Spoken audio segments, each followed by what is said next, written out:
It turns out that banks actually have about 9 times as much money loaned out as they have on reserve in their vaults. This is possible because of what's referred to as fractional reserve lending. The way it works is that the Federal Reserve, or the central bank in any country, is legally allowed to determine the amount a bank must have on reserve. In the US, it's currently around 10%. So if you deposit $10,000 into the bank sets aside 10%, or $1,000, and then loans out the rest of your money. The way it works is, say another person comes into the bank and asks for a car loan of $9,000. At this moment, the bank loans out the $9,000 from your original deposit. It isn't there anymore. The borrower then pays the person selling the car, and they go deposit the money into another bank, which is part of the same central banking system. This $9,000 is treated as a new deposit, and the process continues. The money gets redeposited and reloaned until the initial deposit of $10,000 becomes $100,000. The banking system just created $90,000 by loaning out your money. Apparently it began with the goldsmiths in the 17th century when people were trading in gold. Gold was heavy to carry around, so people stored the actual metal in vaults and traded receipts instead. Those receipts were the first paper money.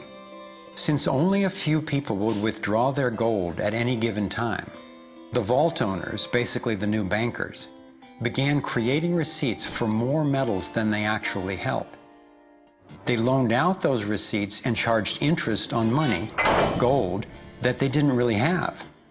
That's how our so-called fractional reserve system was born. In this system, the bankers get to make up money out of nothing, while the rest of us have to work hard to earn it. It has created a modern form of serfdom where the mass of society is now working to pay off their debt to the banks.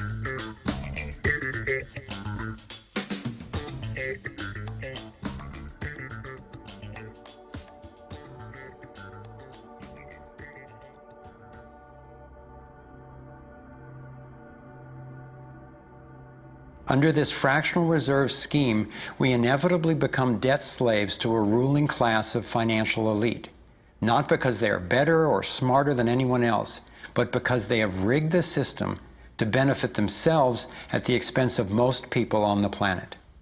Catherine Austin Fitts is an expert on this issue.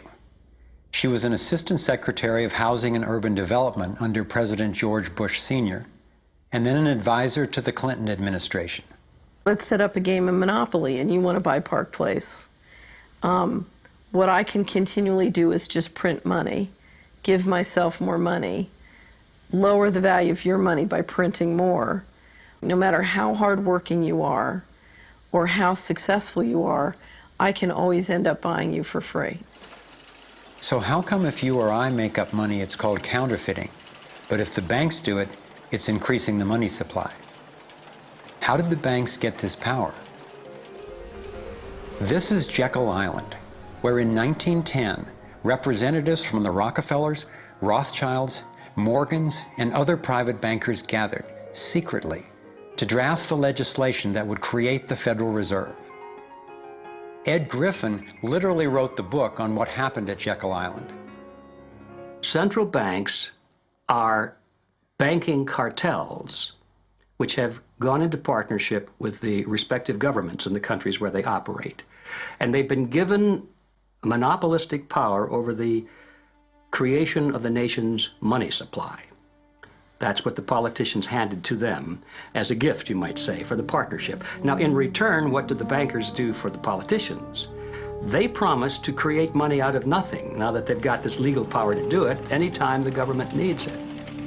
And since 2008, we've witnessed the greatest fake money printing run in recorded history. This financial sleight of hand disguises the costs, hides who's to blame, and leaves us as debt slaves working to pay off the bill. I found it revealing that in the same year the Federal Reserve was founded, 1913, the Internal Revenue Service was also established. An income tax was then instigated so you and I would have to pay the politicians' debt plus interest to the bankers. The problem is we have a privately owned central bank system in the United States disguised as a government-owned system.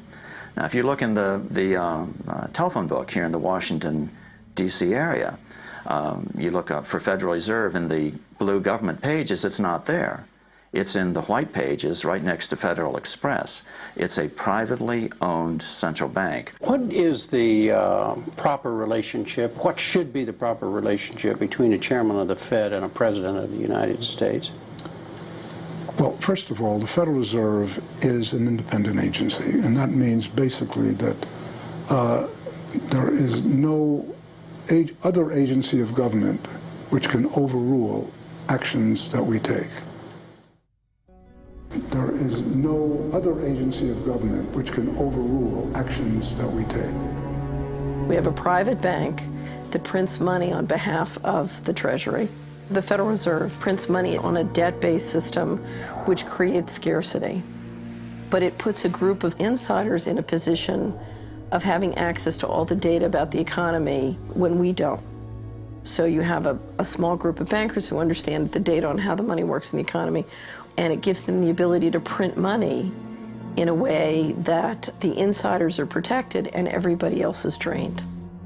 Catherine went on to compare a healthy economy to a vibrant torus, balanced, freely flowing, and energized throughout, in contrast to what's happening in our current economy. What you have is a system that's very dynamic, and it's trying to optimize. But intertwined in the core of it, you have a tapeworm. The way a tapeworm works in your body is it injects a chemical into your body that makes you crave what's good for the tapeworm and bad for you. You have a parasite that's very much manipulating and engorging itself at the expense of the whole. We live in a tapeworm economy where the financial elite are the tapeworm and they're feeding on us. And they don't like it when people blow their cover. After Catherine began exposing government corruption at the highest levels, the FBI raided her company and seized its assets. She was dragged through the courts for 10 years before being found innocent. So we've got the Federal Reserve, a privately owned corporation with a monopoly on creating money, but with no accountability, backed up by a government with a monopoly on force. The country got sold on the Fed as an institution that would help stabilize the economy and remain independent of politics. But in fact, in close to a century of existence, the Federal Reserve has done just the opposite. Since they took charge, we've been robbed through inflation, and the purchasing power of the dollar has declined more than 96%. And the wealth gap makes it clear most of the money is going to a very few.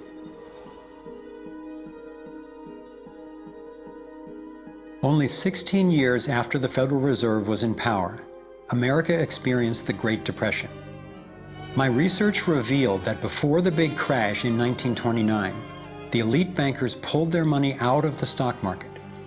After the crash, they used that money to buy up cheap stocks and smaller failing banks for pennies on the dollar. Among the bankers who consolidated their wealth this way were the Rothschilds, Rockefellers, and Morgans. A similar scenario played out in the 2008 financial collapse, with the same bankers benefiting. In the years leading up to the collapse, the biggest banks, including Bank of America, Citigroup, and Chase, controlled by the Rothschilds, Rockefellers, and Morgans, were bundling and trading bad loans that they knew would eventually fail. It's like putting rotten oranges in a box and selling them as grade AAA. The bundlers of the debt knew it was only a matter of time before someone would open that box and see that the content was worthless, since they were the ones who packed the boxes in the first place. When the rotten oranges, what we hear about as unsound loans, derivatives, and credit default swaps, were finally discovered, everyone was impacted. People lost their homes, their jobs, their businesses, and their retirements. Meanwhile, the biggest banks who created the problem in the first place were the ones who got bailed out. Why's that? Why would the Federal Reserve give trillions to the banks, even though the majority of Americans were against bailing them out? And why not help those most in need rather than the perpetrators of the financial collapse? My research led me to believe that the same people who created the Federal Reserve, the Rothschilds, the Rockefellers, and the Morgans, still control it, and they use this scheme to bail themselves out at our expense. Many of the banks created are still the most powerful lobby on Capitol Hill, and they, frankly, own the place. I'm convinced that the near collapse of the economy in 2008 resulted from an orchestrated pump and dump scheme designed and executed by the big bankers to consolidate wealth and power. David Icke explains how he sees the Federal Reserve rigging the so-called business cycles. Stage one, it's like throwing a fishing line out. Stage one, you put lots of money, units of exchange, into circulation. You do this by pushing interest rates down, by making lots of loans. This is the part of the cycle we call a boom. Because there's lots of units of exchange in circulation, there's lots of money changing hands. That generates lots of economic activity. That generates jobs. And as more and more money is spent, there's more demand. So companies take out more loans of fresh air money to increase their production. People get confident in their everyday lives. Hey, you know, I work for this company, they've got lots of orders, it's really going great, my job's safe, I tell you what, we're gonna have a bigger house. Then they start to change it. What they do is they pull the fishing line in. They push interest rates up. Now, fewer people, are taking out loans, and they make the criteria for having a loan from the bank stronger anyway. And also, now, as interest rates have gone up, a larger part of people's income is going to pay back the extra interest and not being circulated in buying things. Suddenly, there's nothing like as much money in circulation, and therefore, fewer things are being bought.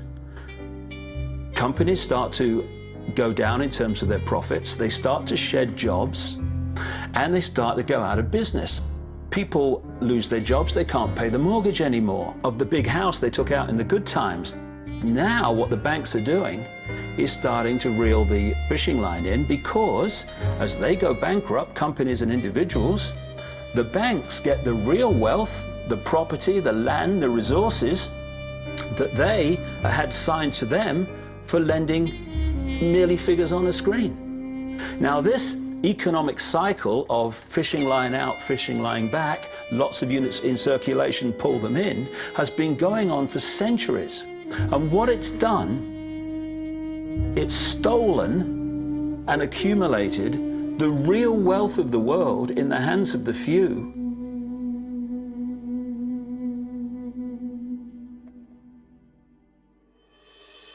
At the international level, central bankers use the World Bank and the International Monetary Fund to make more money while exploiting the resources of countries they lend to, bankrupting them in the process. The central bank of central banks is the Rothschild-created Bank for International Settlements. The elite are positioning themselves to control access to virtually everything we need to survive. No matter where you go in the world, the money is controlled by the banking system. They decide if people eat or if they don't eat.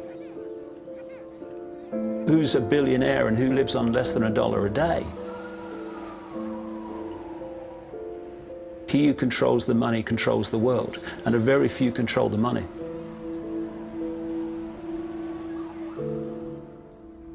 At this point, my view of the world had been turned upside down. I was struggling with the realization that the failure and suffering of so many is actually success and fulfillment for a few. The elite central bankers who fooled the world into letting them create money.